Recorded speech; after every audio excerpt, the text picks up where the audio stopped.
day I chose to live instead of survive. The moment that almost ended everything. I want you to watch the next 15 minutes without stopping. Not because I'm asking you to, but because what happened to me will probably happen to you too. And when it does, you need to know what I know now. The doctors said I had 6 months. 6 months to get my life in order. 6 months to say goodbye. But that's not really what I want to talk about today. I want to talk about the moment I realized the disease wasn't trying to kill me. It was trying to wake me up. And if you're watching this feeling numb, feeling lost, feeling like your life doesn't matter, then this story is for you. Who I was before everything changed. My name is Jim, and I was successful. On paper, I had everything society told me to want. A 6-figure job at a top company, a penthouse apartment in the city, a luxury car in my garage, a beautiful girlfriend, respect from colleagues, followers on social media. But here's the thing nobody tells you about success. You can have everything and still feel like you have nothing. I was waking up at 5 a.m., working 14-hour days, checking emails at midnight, stressed about quarterly numbers, anxious about losing my position, terrified about my next performance review. I was making money but losing time. I was gaining things but losing meaning. I had a girlfriend but no real connection. I had followers but no genuine friends. And every single day, I felt like I was dying. Not physically, but spiritually. My soul was suffocating. I remember looking in the mirror one morning and not recognizing the person. Staring back, the light was gone from my eyes. I was just going through the motions. Wake up, shower, coffee, commute, work, stress, eat, work, stress, drive, home, scroll, sleep, repeat, over and over, day after day, month after month, year after year. I had built a life, but I had forgotten to build a life that I wanted to live. And then, my body started sending me signals. Chest pain, heart palpitations, difficulty breathing, constant anxiety. I couldn't sleep.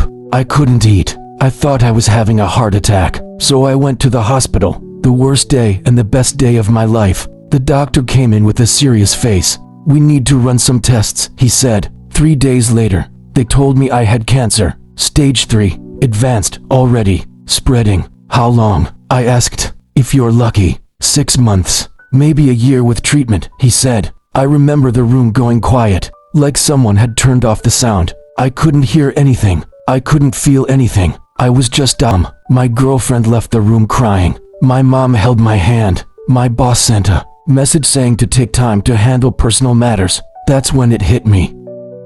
All those things I thought mattered didn't matter. My luxury car? It didn't matter. My fancy apartment? It didn't matter. My 6-figure salary? It didn't matter. My social media followers? It didn't matter. None of it could buy me another day. None of it could make me healthy. None of it could make me happy. And sitting there in that hospital room, on the worst day of my life, I realized something that changed everything. It was also the best day of my life, because for the first time, I got clarity. Crystal clear clarity on what actually mattered. And it wasn't what I thought. What I learned in the hospital that changed everything. That night, I couldn't sleep. So I sat by the window, looking out at the city. All those lights, all those people, all those lives happening in all those apartments. How many of them are like me? I wondered. How many are dying and living? How many are surviving instead of thriving? How many are building a life they don't even want? And then I thought, if I survived this, if somehow I beat the odds,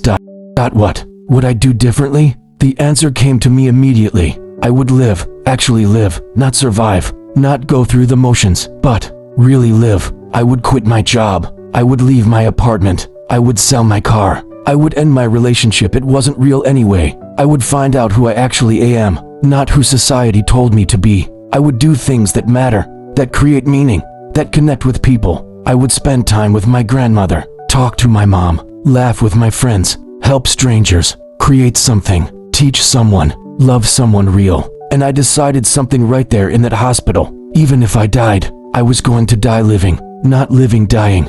Do you understand the difference? So many of us are living and dying. We're alive but dead inside. We're surviving, but not thriving. We're going through the motions but feeling no meaning. But that night, I decided to die living, to make every day count, to make every moment matters, to stop waiting for permission to actually live. I told my doctor, I'm doing the treatment, but I'm also doing something. else. I'm changing my entire life. Starting today, the first 30 days of actually living. Day 1, I quit my job. My boss called me immediately. You can't quit now. You need health insurance. But I was done. I was literally done selling my life for money I didn't need, so I quit. Day 3, I moved out of my penthouse.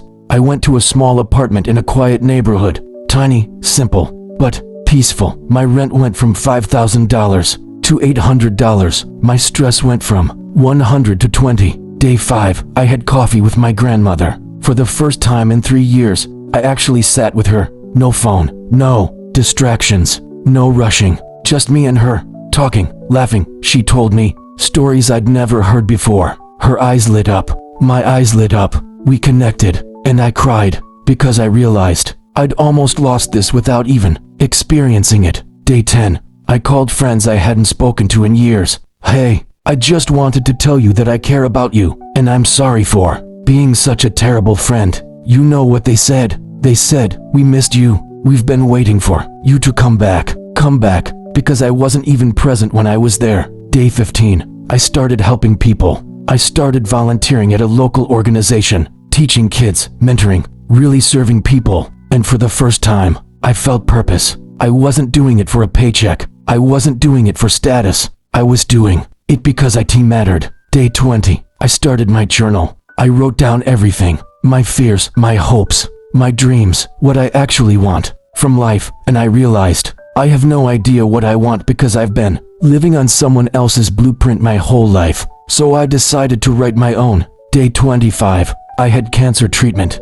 The doctor said, your numbers look good. Your attitude is making a difference. And I believed him because my body responds to my mind, and my mind was finally at peace. Day 30, I looked in the mirror and I saw someone different, not just physically, but spiritually. The light was back in my eyes. The spark was back. I was smiling again, really smiling, not fake smiling. And I realized something. The cancer didn't almost kill me. My old life almost killed me. The cancer just showed me the truth, what the doctors didn't expect. 3 months into treatment, the doctors called me back. We need to talk about your scans, they said. Serious faces. My heart sank. I thought they were going to say it spread, but then the doctor smiled.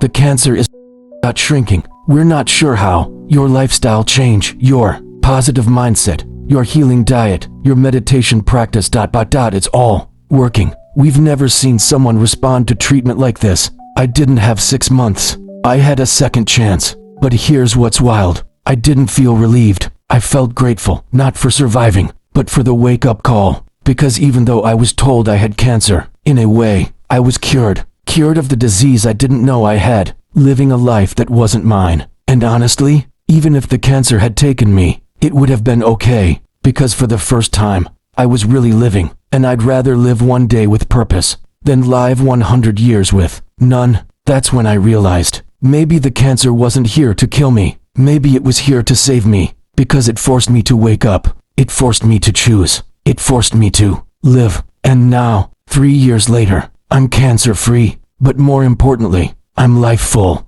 And I've realized something even deeper. Most people don't need a cancer diagnosis to wake up. They just need permission to live differently. And I'm giving you that permission right now. What I wish I'd known before. If I could go back and talk to myself before the diagnosis, here's what I'd say. You don't need permission to live your life. You don't need to wait for a crisis. You don't need to hit rock bottom. You can choose to wake up today, right now. You're not too late. You're not too broken. You don't need to earn the right to live a meaningful life. Society has told you that you need to follow the path, get the degree, get the job, get the house, get the car, get the status. Then you can be happy. But I'm here to tell you, that's a lie. You can be happy now. Meaning now. You can have a purpose now. You can live authentically now. All you have to do is choose it. And it starts with asking yourself some real questions. If I died tomorrow, would I be satisfied with how I lived? If I had 6 months, would I change anything? If nobody was watching, what would I actually want to do? If money wasn't a factor, how would I spend my time? If I couldn't fail, what would I try? Those questions will show you the truth about your life, and the truth will set you free. Because once you know the truth, you can't pretend anymore. You can't go back to sleep. You can't keep surviving. You have to start living. And the journey from surviving to thriving isn't complicated. It's simple. 1. Acknowledge. Admit that your current life isn't working. 2. Accept. Accept that you have the power to change it. 3. Align. Align your daily actions with your actual values. 4. Act. Take one step toward your real life today. That's it. And yes, it's scary. Yes, it's uncomfortable. Yes, people will judge you. But here's what's scarier. Waking up at 70 years old and realizing you never really lived. You just existed. I almost did that. And I'm not willing to do it again. And I'm here today to make sure you don't do it either. The real reason I'm telling you this. People ask me, why are you sharing all this? Why are you so vulnerable? Someday is today. Stop surviving. Start living. Right now, in this moment. Make one small choice that moves you toward your actual life. One conversation, one action, one step. That's all it takes. Because when you take one step toward your real life takes 10 steps toward you. And that's when the magic happens. The final message. To everyone watching, I love you. I don't know you. I've never met you. But I love you. Because I know you. I know the struggle. I know the fear. I know the desire for something more. I see you, and I believe in you, even when you don't believe in yourself, especially then. So whatever you're going through right now, whatever you're struggling with, whatever is calling to you but scares you, I want you to know, you're not alone, and you're stronger than you think, and your life does matter, and your story is exactly what someone needs to hear. So go live it, really live it, for me, for yourself, for everyone who needs you. Thank you for watching. Thank you for letting me share. Thank you for caring enough to feel something today. Go change the world, starting with your life. Subscribe, engage, join the community. If this video touched you, if you felt something, then I need you to do 3 things. Number 1, like this video. It tells the algorithm that this matters, that this story needs to be heard by more people. You might be saving someone's life right now by liking this video. Number 2, comment below. Tell me, what's one thing you're going to change about your life after watching this? What's calling to you? I read every comment. Your story matters to me. Number 3, subscribe to Logic and Lab and turn on notifications, because we're building something here. A community of people who are waking up, who are choosing to live, who are choosing authenticity. And I'm dropping a new video every week about transformation, meaning, purpose, and living fully. This channel is for dreamers who want to become doers. For people who are tired of surviving and ready to start thriving. For people who believe that their life matters. If that's you, then I want you here. Subscribe, engage, share, tell your friends, because together, we're building a movement of people who are actually living. Thank you. I love you. I believe in you. Let's do this together. Logic and Labby out.